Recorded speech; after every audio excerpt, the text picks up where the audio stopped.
Hey guys, എല്ലാവർക്കും മലയാളം ടെക്സിൻ്റെ ഒരു പുതിയ വീഡിയോയുടെ സ്വാഗതം. അപ്പോൾ ഇന്നത്തെ വീഡിയോയിൽ യൂട്യൂബിൻ്റെ ഒരു ചെറിയ സെറ്റിംഗ്സിൻ്റെ കാര്യമാണ് പറഞ്ഞു തരുന്നത്. അതായത് യൂട്യൂബിൻ്റെ ക്വാളിറ്റിയിൽ ചെറിയൊരു മാറ്റം വന്നിട്ടുണ്ട് ലോക്ക്ഡൗൺ ആയതിനു ശേഷം. അതായത് 180p ഒന്നും നമുക്കിപ്പോൾ സ്ട്രീം ചെയ്യാൻ പറ്റത്തില്ല. അതായത് 480p വരെയാണ് ഇതിൻ്റെ മാക്സിമം ക്വാളിറ്റി.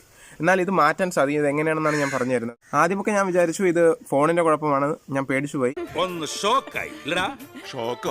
ഞാനങ്ങോട്ട് ഇല്ലാണ്ടായി പോയി. പിന്നെ എനിക്ക് മനസ്സിലായത് ഫോണിൻ്റെ കുഴപ്പം. 480pയിൽ സ്ട്രീം ചെയ്യുമ്പോൾ 180pയിൽ സ്ട്രീം ചെയ്യുന്നതിനെക്കാട്ടിയും കുറച്ചുകൂടി ഷെയർ ചെയ്യാൻ സാധിക്കും നെറ്റ് ഉപഭോക്താക്കളിലേക്ക്. അതുകൊണ്ടാണ് അവർ 480pയിൽ ചുരുക്കിയത്. ഇത് മാറ്റാനൊരു വഴിയുണ്ട്. ഇത് ചെയ്യേണ്ടതെന്ന് പറഞ്ഞാൽ നിങ്ങൾ ഏതെങ്കിലും ഒരു VPN ഡൗൺലോഡ് ചെയ്യുക. ഏത് VPN ആയാലും മതി. എന്നിട്ട് ഇന്ത്യ അല്ലാതെ വേറെ ഏതെങ്കിലും ഒരു രാജ്യം സെലക്ട് ചെയ്ത് അറിയാമല്ലോ, അത് ചെയ്തിട്ട് വീണ്ടും യൂട്യൂബിൽ കയറി നിങ്ങൾക്ക് ക്വാളിറ്റി എടുത്ത് നോക്കിയാൽ നിങ്ങൾക്ക് കാണാൻ സാധിക്കും. അത് നിങ്ങളെ ഡിസ്പ്ലേയുടെ ക്വാളിറ്റി അനുസരിച്ചിരിക്കും. 180pയും 60 ഫ്രെയിംസ് 70 ഫ്രെയിംസ് 720 60 ഫ്രെയിംസ് ഒക്കെ ചെയ്യാൻ സാധിക്കും. ഇപ്പോൾ 4K സപ്പോർട്ട് ചെയ്യുന്ന ഫോണാണെങ്കിൽ 4K വീഡിയോസ് നിങ്ങൾക്ക് കാണാൻ സാധിക്കും. അപ്പോൾ എത്രയേ ഉള്ളൂ ഇന്നത്തെ വീഡിയോ. നിങ്ങൾക്ക് വീഡിയോ ഇഷ്ടപ്പെട്ടിട്ടുണ്ടെങ്കിൽ ലൈക്ക് ചെയ്യുക, സബ്സ്ക്രൈബ് ചെയ്യുക. അപ്പോൾ അടുത്ത വീഡിയോ കാണുന്നവരേക്കും ബൈ.